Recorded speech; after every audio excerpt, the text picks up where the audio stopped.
Welcome to Sputnik with me. Well, you know who I am. I'm celebrating my first 100 days in office. And I thought it would be a beautiful thing. Yes, a beautiful, beautiful thing to host Sputnik. No, Donald, it wouldn't be beautiful at all. I'm Neil Clarke and I am hosting Sputnik, standing in for Georgia and Gatry in these interesting political times.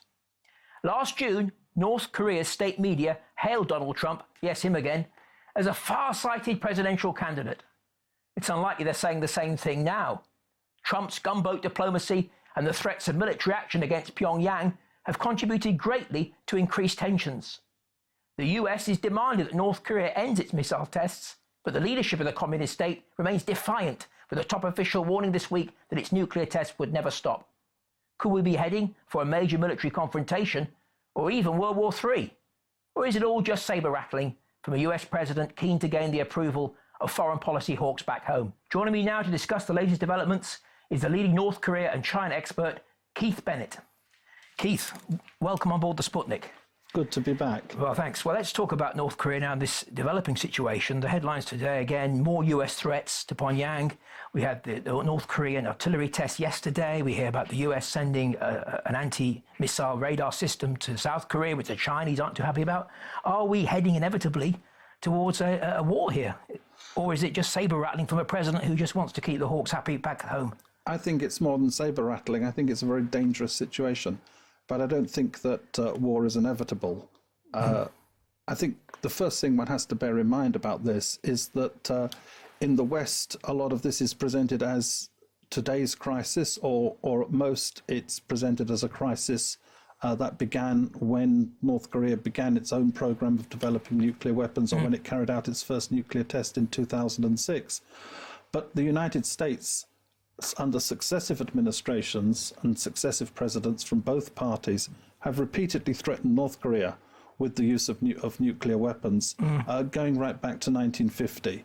And that's the context in which one has to see this. The other aspect, I think, is that whilst there is a danger of war, because the issue is being ramped up progressively, and we don't know what Trump's intentions are. And of course, in history, many wars don't start deliberately. They start by miscalculation or mistake. So there are a whole set of dangers. Against that, what you have to see is that if you look at basically the whole post-Second World War history, the United States has repeatedly waged wars. It's repeatedly waged them, though, against essentially defenseless countries. Very good point, yeah. When you think about Iraq was attacked because it didn't have WMD, wasn't it? Exactly. And Libya, Gaddafi gave up his weapons program, which probably signing his own death warrant. And Yugoslavia, of course, bombed in 1999, didn't have nuclear weapons. So is it not the case, as Pat Buchanan, in fact, who's a right-wing American politician in America, has actually recommended that Pyongyang gets nukes simply to deter attack? And isn't the message or for all leaders of countries threatened by the US actually to develop nuclear weapons? Well, I think it's not just Pat Buchanan, although she didn't advocate that Pyongyang develop nuclear weapons, but nevertheless the former US Secretary of State Madeleine Albright made the observation that the lesson to be drawn between Iraq and North Korea was that if you don't have nuclear weapons, you get invaded by the United States, and if you do have nuclear weapons, you don't get invaded. And Madeleine Albright, on the one hand, visited Pyongyang as Bill Clinton's envoy when she was Secretary of State, and she had long discussions with the then North Korean leader Kim Jong-il. And on the other hand, she was, of course, the woman who said that the deaths of up to 500,000 Iraqi children were under sanctions was a price worth paying. So this is a woman who is not above the cynical calculations of realpolitik. Absolutely. Where does China fit in all of this? Because there is a sort of theory that Trump may be using this crisis, hyping it up, if you like, in order to put pressure on China to sign a trade deal with the US. Is that a possible reason? Certainly, the intensification of the crisis is an essentially an artificial one by Trump. Yes, North Korea has carried out some more missile tests recently, but there's been no really qualitative change in the respective positions of the two sides, and yet it has been hyped up into the crisis of the moment. And I think that one has to situate this within the context of the fact that throughout his presidential campaign, obviously Trump said a lot of different things, sometimes very contradictory things. Absolutely, yeah. But one of the things he was very consistent on was in the hardline stance he took against China. He appears to have moderated that to some extent at the moment, and but it's really a difference in tone rather than substance, because what he's actually saying is that he's trying to put pressure onto China to in turn exercise pressure on North Korea, and using both a carrot of possibly better trade deals or not carrying through with his threats, but also the stick of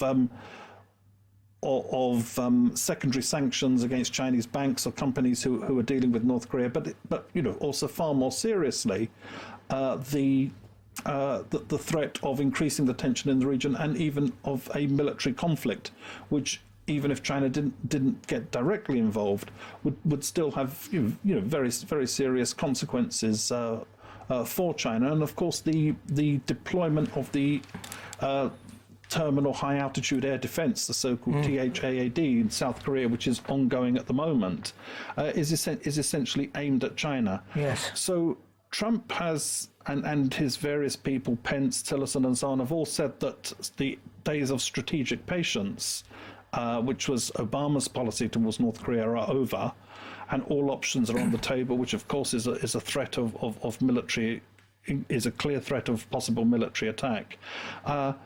But his main practical politics at the moment appears to be putting pressure on China, it's a sort of Obama policy on steroids. It's not as fundamentally different as Trump and his people would like to make it appear. But of course, Trump's presentational methods are very different from Obama's. It is a difficult country to get into, isn't it? You've been there as a tourist. You can go, can't you, on various packages? In some companies offer it. So what can be done to sort of get the reality out there, to get the truth, and to fight this sort of propaganda that is still carrying on really from the old Cold War? Well, it's quite an uphill struggle, because it's perfectly possible to go to North Korea as a tourist, or in other capacities that are appropriate. But if there are companies. Some based in the UK, some British owned, but based in China, with whom you can book up and go on a holiday. But it's a long journey, and it's quite expensive. So yes. it's not going to break into the mass tourism market. Not anytime soon. Anytime soon. And it's at the right time to be going now with the saber rattling and with the current situation. How do you think it's going to pan out, Keith? Because on the one hand, you said that it could just be a case of Trump wanting to saber rattle, and there isn't much of a change from the Obama policy. But on the other hand, we have got a president there. As you said, he dropped the bomb on Afghanistan, the mother of all bombs. He bombed Syria. He could come across perhaps by many to see as unstable. It's uncertain, and there is a risk surely of war. The Chinese are the key players probably. So where will we be, do you think, in say a month's time here? Will we still have this saber rattling going on? Will there be some kind of calming of tensions, or will it get even worse? It's very difficult to say, but I think that if you look at the situation this week, it's still making the headlines, but it less so than 2 weeks ago. A lot of the media presentation even 2 weeks ago was that war was all but certain and imminent. Yes. With it beneath the surface of the threats and so on of military attack, as I mentioned, Trump's policy at the moment seems to be mainly focused on trying to pressurize the Chinese. The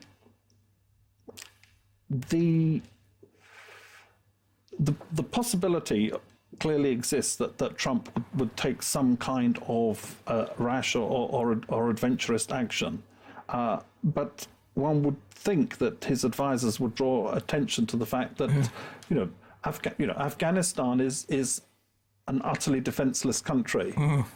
Syria was in no position to respond to the Tomahawk missiles that were placed upon it. Of course, the United States is by far the most powerful military power on Earth, but North Korea, as I say, is not a defenseless country, and there will be, and so. Irrespective of what of the strong anti-North Korean positions taken by Japan and South Korea, there's those countries do not want to see themselves dragged into this kind of a war. And what's also very important is that there's presidential elections coming up in South Korea on May the 9th, because the previous president, who was a very, very right-wing, an anti-North Korea person, in fact, the daughter of the former military dictator, was impeached, and she's now been arrested for corruption. The lead candidate in the polls in South Korea is a much more progressive person who wants to have better relations with China, who's skeptical about Washington, who wants to have dialogue with North Korea. A month or so ago, he was had a huge lead in the opinion polls. That's narrowed precisely because of the ramping up of tensions at the moment. And that is also probably a factor in why tensions are being ramped up at this point, because if Mr. Moon, the name of this candidate, is elected, that's not something that's to Washington's liking. But although his lead has narrowed, he's still the leading candidate in the presidential race. And that's also why the THAAD anti-missile system is being speeded up in its deployment, because he has expressed himself very skeptical about the need for this. These are some of the factors we have to keep in mind. Well, it's been a fascinating discussion. Thanks for coming on the Sputnik, Keith. Thank you. Don't go away, because after the break, we'll be discussing the US's slow-motion coup against the socialist government of Venezuela.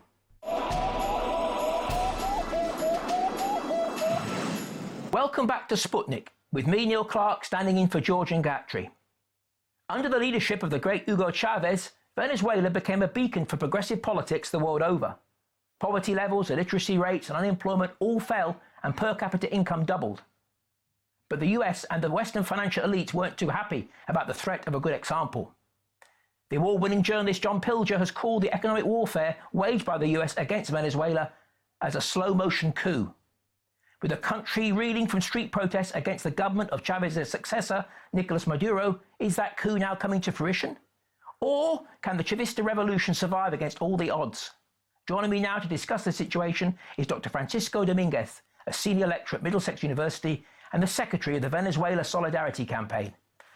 Francisco, very warm welcome on board the Sputnik. Thank you for having me. Thank you. The news coming from Venezuela in the mainstream media here is very bad, isn't it? We're hearing stories, the way it's been presented is we've got street protests against an unpopular government. Some protesters have been killed. We're talking about very bad economic figures, a clampdown on dissent. It reminds me very similar, the media coverage to Yugoslavia, a country I reported from in the late 90s, where we had a similar story, demonization of the leader of the country. It was a socialist economy. There were street protests there. The government was blamed for clamping down on them. Is this the same sort of process we're going on here that we've seen played out in other countries before that haven't done what the US wanted them to do? Yeah, what they've done this to Chile, to Salvador Allende, the democratically elected socialist president of Chile. Between 1970 and 1973, I know this very well because I happen to be Chilean myself. Okay. And it's more or less the same, almost identical, not identical, but the same script. Pretty much demonizing the victim. and the victim doing everything possible to, satisfy all sorts of requirements that still is wrong. And the key to this is the degree of violence that is being used in order to try to overthrow the government, which is really the intention. So if I can give you some background to why this is happening now, and then we'll assess how serious it is. The moment Hugo Chavez died back in 2013, the United States and, people of the right wing around the continent and internationally drew the conclusion that this revolution that was a single man show was about to collapse because he had gone. The result, as a consequence, they drew the conclusion that they have to do something quite dramatic in order to go for the kill. So they unleashed an economic war very much reminiscent of what they did against Salvador Allende in Chile, which is hoarding, scarcity, shortages, and so on, in order to make sure that the popular base, and sanctions, of course, too. That the popular base actually that support the government suffer the consequences and pay, obviously with the intention to alienate it. And this war produced some significant results. In other words, it worked in the following sense, that by 2015, when there were elections to the National Assembly, the opposition won a majority in the National Assembly, and they thought they got what they wanted, and therefore they were going to use 2016 in order to actually overthrow the government. And the moment the opposition president of the National Assembly was inaugurated in January 2016, he announced very publicly and very explicitly that his job was to actually oust the government, and he gave himself and the National Assembly 6 months. They tried absolutely everything. I don't have time to go into all the details in terms of what they tried, but they tried absolutely everything. Legally, legal, constitutional, unconstitutional, you name it. They tried it, and they miserably failed. By 2016, those who were funding the opposition realized that this strategy of domestic attempt to oust the government failed. So therefore, they internationalized the attempt to overthrow the government. And they're using, and this is what the problem is, they're using the General Secretary of the Organization of American States, particularly as the driving force in order to create the conditions internationally for some serious intervention inside Venezuela.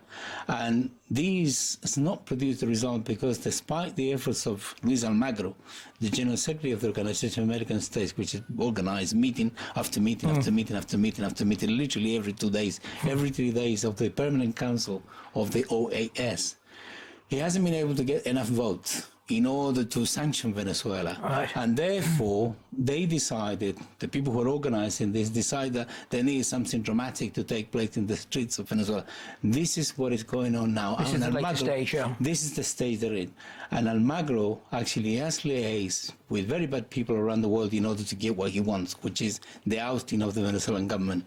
He, for example, has gone to the United States to liaise with none other than Marco Rubio, and that's sort of part of the Republican Party to discuss Venezuela. He has also liaised and has participated in meetings with Álvaro Uribe, former president of Colombia, extreme right-winger, very well known for his connections with paramilitarism and other stuff. So what is going on now is exactly to get as much as possible of the street violence so that the media that are very supportive with the mainstream media actually produce a hype, and this is where we're at. Yeah, and the achievements of the first periods of the Chavez period, how much of those have been reversed because of this economic warfare? Because I mentioned earlier, poverty levels have been reduced, unemployment. Of course, there's been a big economic impact, hasn't there, from this warfare, which is intentional. Just I want to add two things. Number one, there is an executive decree issued by Obama, which was renewed a year later, declaring Venezuela an extraordinary threat to the national security of the United States, and declare the United States in a state of emergency. He renewed it 1 year later. And very recently, literally 7 days ago, something like that, Kurt Tidd, who is the general, the admiral in charge of the U.S. Southern Command, issued a statement to the media and to the Senate saying that, the situation in Venezuela requires a compelling regional intervention. So that's extremely threatening. This is what the problem is. In terms of the achievement, the budget has increased in terms of social expenditure from 64% 3 years ago to 67% 2 years ago to 71% last year and to 74% last year. The number of houses that the government has built over the last 2-3 years is in the region of 2 million, which are heavily subsidized houses. The number of pensions have been increased. Clearly, this is no revolution which is about to collapse. And Venezuela has paid all its financial obligations. A week ago, Venezuela just paid interest, bonds and interest, 2.7 billion. Wow. In other words, we feel absolutely all its obligations. The trouble is that because the private sector controls the supply and the distribution of food, that's where the problem lies. And they're using this and the violence in order to produce all these figures with inflation and so on, which is basically induced. We've got an alliance, haven't we, between the US and the business elites of Venezuela, haven't we, the very rich, to destroy this government. But also with right-wing governments around the region. And right-wing governments in the region. The government of Brazil, which emerges as a result of a coup d'etat, which is very illegal, they are central to this. The Argentinian government, who is extremely right-wing, who is applying horrible policies, anti-neoliberal policies in Argentina, is also part of it. This is the alliance, really, with the governments and the oligarchy in Venezuela itself. Yes, because Venezuela is more isolated than it was perhaps sort of 7 or 8 years ago. As you said, Argentina, change of government, Brazil too. And so it hasn't got quite the number of regional friends that it did have. The regional forces are changing the region, but I think it's temporal. But obviously, this is what the United States are using, to capitalize, but using the organization Americans. In other words, the United States is very clever at using a regional body, and they are standing behind, pretending that they're not central to it, although everybody knows that they are central. Let's talk about the street protests, because the way the mainstream media is presenting those is a very one-sided way, isn't it? As if this is the people of Venezuela rising up against this dictator.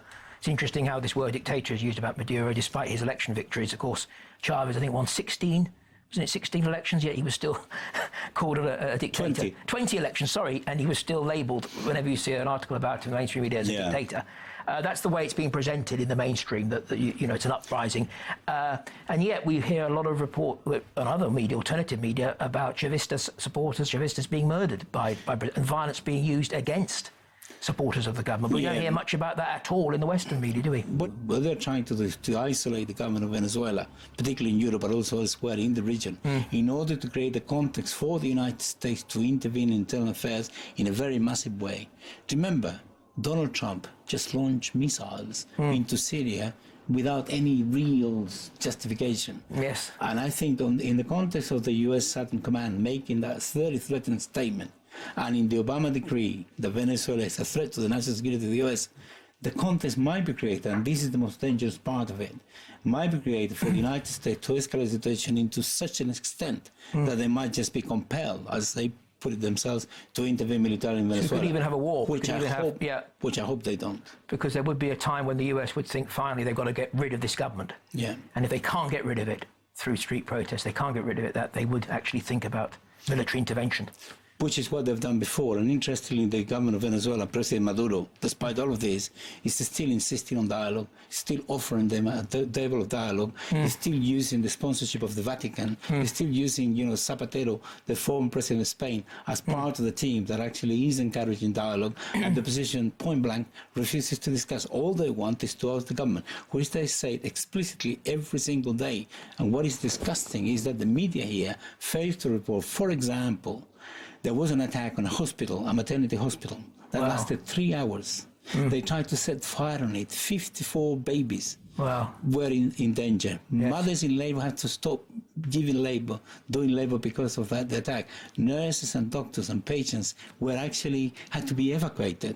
And the mainstream media, this is absolutely disgusting, refused to publish this because it contradicts the narrative. Contradicts the narrative. The narrative is these people who are fighting against Venezuela are Democrats who are fighting against authoritarian government, and the Democrats do not do those things. Well, they do every single day. Absolutely. What can people do who care about Venezuela, who want to show solidarity and support for this country under siege, basically? What can they do to help? Well, I think the most important thing is to try to get the alternative media. There are plenty of media, unfortunately, most of it in Spanish, but there's also some in English that we ourselves in the Venezuelan Solidarity Campaign produced, which actually produced the factual situation, the truth and so on. It doesn't mean to say that Venezuela doesn't have problems, it does. But the very fact that the intention today is to actually demonize the government so much is that we are fighting against a very giant, operation, which is worldwide. It's massive, it's very big. However, people can see through what is going on now, and the very fact that the government insists with the sponsorship of Pope Francis I, as well as others, on dialogue and discussion and constructive engagement to the problem is an indication that the government has no interest. Why should the government have interest in killing people when all it's going to do is just going to intensify this campaign, which is intended to oust it? So people can do that and, you know, make sure that they don't fall for these demonization, which sometimes is so crude. Thank you very much for coming on the Sputnik. It's been a fascinating talk. Thank you. My pleasure. Well, unfortunately, that's all we've got time for this week. I've been Neil Clarke, and as George would say, it's been marvellous.